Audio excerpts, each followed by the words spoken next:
চোট কাটিয়ে 2 মাস পর মাঠে ফিরছেন মেসি। গত 15 জুলাই কোপা আমেরিকার ফাইনালে চোট নিয়ে মাঠ ছেড়েছেন লিওনেল মেসি।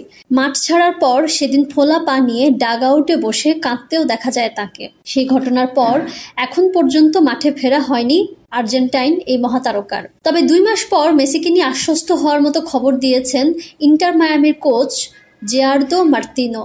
তিনি জানিয়েছেন অ্যাঙ্কেলের চোট থেকে সেরে উঠছেন মেসি।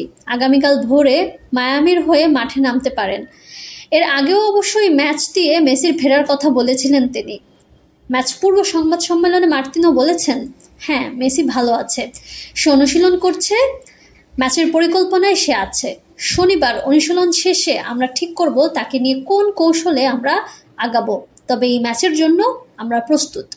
চোটের কারণে মায়ামির হয়ে 8টি ম্যাচ মিস করেছেন মেসি। এমনকি আর্জেন্টিনার বিশ্বকাপ বাছাইয়ের ম্যাচেও মাঠে নামতে পারেননি তিনি। তবে এসব শঙ্কা ও প্রশ্নের মধ্যে মেসির মাঠে ফেরাটাই এখন সমর্থকদের জন্য সবচেয়ে বড় স্বস্তির বিষয়। সাম্প্রতিক সময়ে চোটপ্রবণ হয়ে পড়া মেসিকে নিয়ে কিছুটা অস্বস্তিও থাকবে। এরপরও মেসি ও ফুটবল প্রেমীদের প্রত্যাশা থাকবে বিশ্বকাপ জয়ী মহাতারকাকে লম্বা সময়ের জন্য মাঠে দেখার। ফিট মেসি যে এখনও আগের মতোই অপ্রতিরোধ্য তা সকলেই বিশ্বাস করেন।